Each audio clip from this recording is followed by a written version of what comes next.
Consulting firms like McKinsey, Bain, and BCG are often seen as the masterminds behind business success.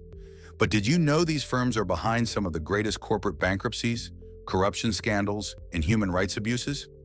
In this video, we're counting down the top 10 management consulting scandals, cases where the world's top consulting firms made costly mistakes, engaged in unethical practices, or outright scammed their clients. Number 10. McKinsey and the U.S. opioid crisis. McKinsey, the world's most prestigious consulting firm, played a key role in one of the deadliest public health crises in the U.S., the opioid epidemic. Opioids are powerful painkillers, but they can be highly addictive and lethal in large doses. Purdue Pharma, the maker of a brand of opioids called OxyContin, saw an opportunity to dominate the opioid market, no matter the cost. And when it needed help boosting sales, it turned to McKinsey. McKinsey didn't just suggest marketing strategies, it actively helped Purdue turbocharge OxyContin sales, even advising on ways to counter government crackdowns on opioid prescriptions. The result? Soaring addiction rates, overdose deaths in the hundreds of thousands, and a national health crisis. When the scandal erupted, the U.S. Department of Justice came down hard. McKinsey was accused of conspiring to misbrand a drug and obstructing justice. The fallout? A $650 million settlement with the U.S. government and over $1 billion in total payouts linked to its work with Purdue and other pharmaceutical companies. Former senior partner Martin Elling pleaded guilty after destroying crucial documents related to the case. But beyond the lawsuits and billion-dollar settlements, the real tragedy is the human cost. Families torn apart, lives lost, and an epidemic fueled, at least in part, by trusted consultants who prioritize profits over people. Number 9. Deloitte's £280 million test and trace scandal. At the height of the COVID-19 pandemic, the UK government launched a test and trace program to help control the virus outbreak and prevent further lockdowns. The plan was focused on identifying cases, tracking exposures, and stopping the spread of the disease. To make it happen, the government handed out billions in contracts to deliver the test and trace program, with consulting giant Deloitte emerging as one of the biggest winners. But what followed was a staggering waste of taxpayer money, fueling one of the most expensive public health failures in UK history. Deloitte was awarded over £280 million in contracts to help manage testing sites, logistics, and data analysis. But instead of delivering an efficient system, costs spiraled out of control. Consultants were reportedly billing up to £6,000 per day, leading to daily fees of nearly £1 million. Despite the massive investment, the system failed to deliver. Parliament's Public Accounts Committee later concluded that the test and trace program had not prevented further lockdowns, calling its costs unimaginable and questioning why so much taxpayer money had gone to private consultants. Number 8. Bain & Company and the South Africa Tax Agency scandal. Between 2015 and 2017, Bain & Company played a central role in crippling South Africa's tax agency, SARS, as part of a broader effort to weaken state institutions under then-President Jacob Zuma's administration. SARS, responsible for collecting taxes and investigating financial crimes, was one of the country's most effective agencies, until Bain was brought in to restructure it under a newly appointed commissioner who was also a close ally of the South African president. Before the SARS's commissioner's appointment, Bain held secret meetings with the South African president, allegedly planning a strategy to weaken SARS from within. Once hired, Bain carried out drastic changes, forcing out experienced staff, dismantling key enforcement units, and implementing an inefficient operating model that severely undermined SARS's ability to fight tax fraud. As a result, billions in tax revenue were lost, and politically connected individuals and businesses found it easier to evade scrutiny. When the scandal broke, Bain faced severe consequences.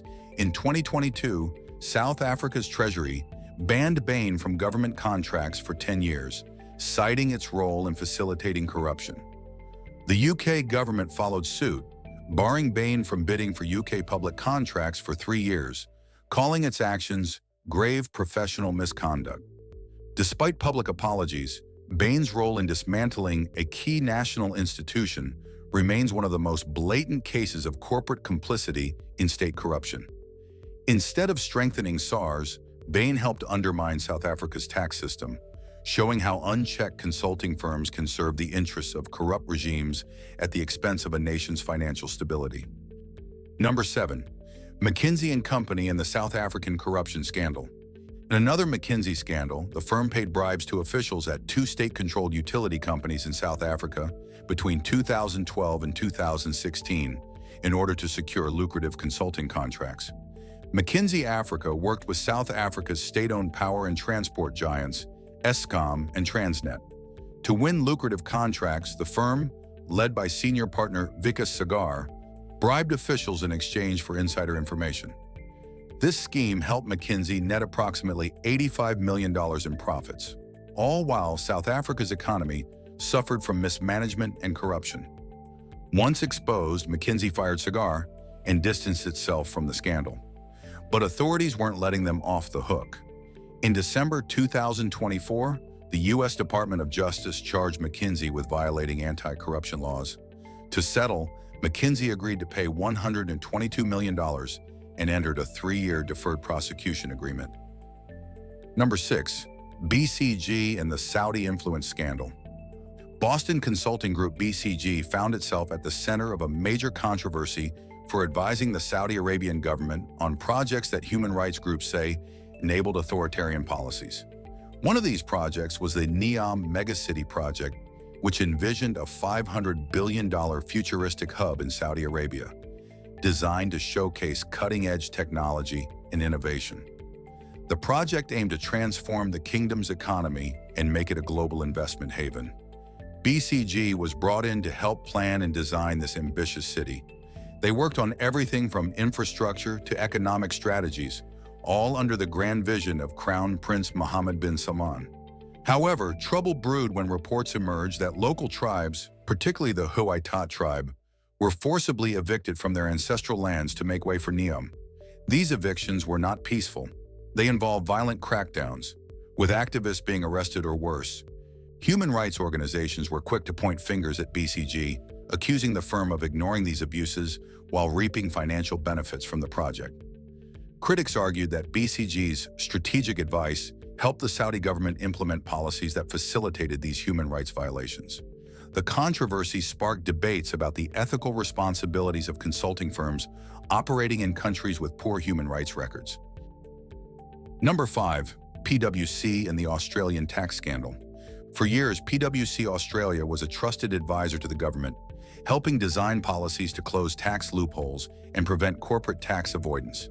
But behind the scenes, PwC was secretly leaking confidential government tax plans to its multinational clients, allowing them to dodge taxes before new regulations took effect.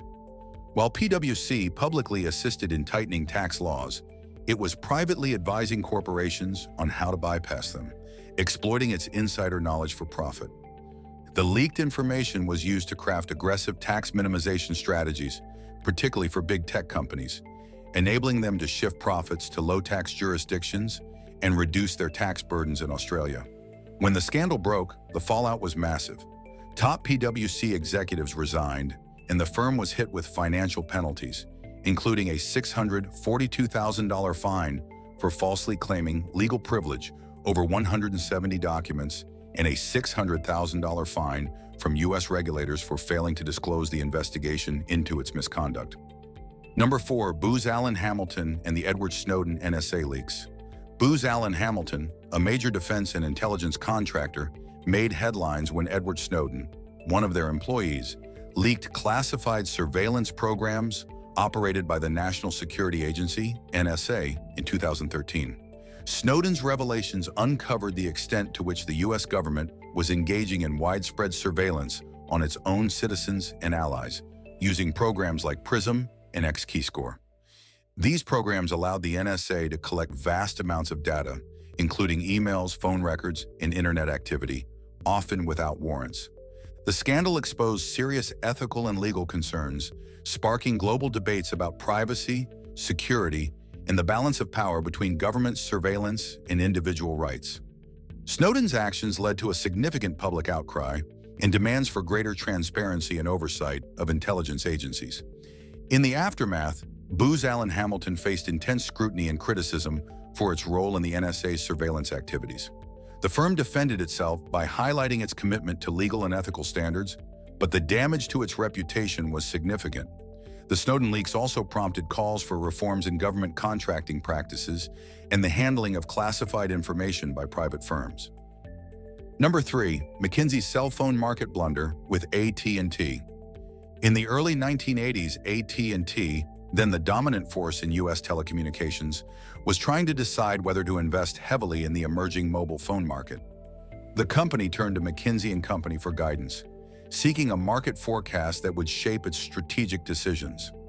After analyzing industry trends, cost factors, and consumer demand, McKinsey estimated that by the year 2000, there would be only around 900,000 mobile phone users in the U.S. With such a small projected market, AT&T scaled back its investment in mobile technology, believing that the opportunity was too niche to justify major expansion. But McKinsey's estimates were disastrously wrong. By the year 2000, the number of U.S. mobile phone users had exploded to over 109 million, completely shattering McKinsey's forecast. AT&T, having followed McKinsey's advice, had missed out on one of the biggest technological booms of the century.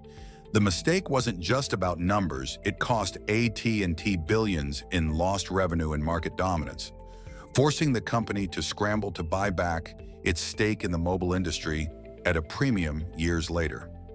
By the time it realized its blunder, competitors like Verizon and Sprint had taken a dominant position, and AT&T's mobile business had been permanently weakened. The AT&T McKinsey debacle has since become one of the most infamous forecasting failures in business history. It's a case study on the dangers of relying too heavily on even the most prestigious consultants, proving that even industry leaders can make catastrophic miscalculations when they underestimate technological adoption. McKinsey's mistake cost AT&T its first-mover advantage in mobile communications, a mistake that would ultimately reshape the telecommunications landscape for decades. Number 2, McKinsey and the U.S. prison system scandal. McKinsey makes the list again, this time for advising U.S. prisons on cost-cutting measures that allegedly worsened conditions for inmates. The firm recommended several strategies aimed at reducing operational expenses, including cutting down on food and medical supplies. This approach sparked a fierce backlash as critics claimed that it led to unsafe and inhumane conditions within the prisons. Reports surfaced that detailed how these measures resulted in inadequate nutrition and insufficient medical care for inmates, exacerbating already harsh living conditions. The scandal intensified when internal emails from McKinsey consultants were leaked, revealing a troubling disregard for the well-being of prisoners. Some messages included callous jokes about inmate suffering, which only fueled public outrage and damaged McKinsey's reputation further. As the controversy grew, McKinsey faced multiple lawsuits accusing the firm of prioritizing cost-saving measures over basic human rights and safety. In response to the mounting criticism, McKinsey publicly distanced itself from prison consulting and attempted to rebuild its image by emphasizing its commitment to ethical standards and social responsibility. The incident sparked broader conversations about the role of consulting firms in advising on public sector issues and the ethical implications of their recommendations. Number 1, the collapse of Monitor Group, Gaddafi's propaganda machine. At number 1 is a scandal so shocking it led to the collapse of a consulting firm. The Monitor Group, co-founded by business guru and Harvard Business School professor Michael Porter, was caught in a compromising position, working for the notorious Libyan dictator Muammar Gaddafi. The firm was paid $3 million to improve Gaddafi's global image, crafting a strategy that included engaging Western academics and intellectuals to publish favorable articles and reports about his regime. Their tactics were extensive and meticulously planned. Monitor Group organized visits to Libya by prominent figures, arranged meetings with influential leaders, and coordinated public relations campaigns designed to portray Gaddafi as a reformer and a benevolent leader. These efforts were aimed at shifting the international perception of Gaddafi from a pariah to an accepted statesman on the world stage. However, when the scandal broke, the backlash was swift and severe. The details of Monitor Group's activities were laid bare, revealing the lengths to which they had gone to polish Gaddafi's tarnished reputation. The firm's involvement with the dictator not only tarnished its own reputation, but also raised serious ethical questions about the role of consulting firms in international politics and their willingness to engage in morally dubious practices for profit. The damage to Monitor Group was irreparable. Their association with Gaddafi led to widespread condemnation and a loss of clients and revenues. Ultimately, the firm, unable to recover from the scandal, went bankrupt. In a bid to salvage what remained of its operations, Monitor Group was later acquired by Deloitte, marking a somber end to what had once been a prestigious consultancy. So, what have we learned? Management consulting firms wield enormous influence, but with great power comes great responsibility. As we've seen, when firms prioritize profit over ethics, the consequences can be disastrous. What do you think? Are these just isolated incidents, or is there a bigger problem with the consulting industry? Let us know in the comments below. If you enjoyed this video, don't forget to hit that like button, subscribe for more videos like this, and turn on notifications so you never miss an upload. Thanks for watching, and we'll see you in the next one.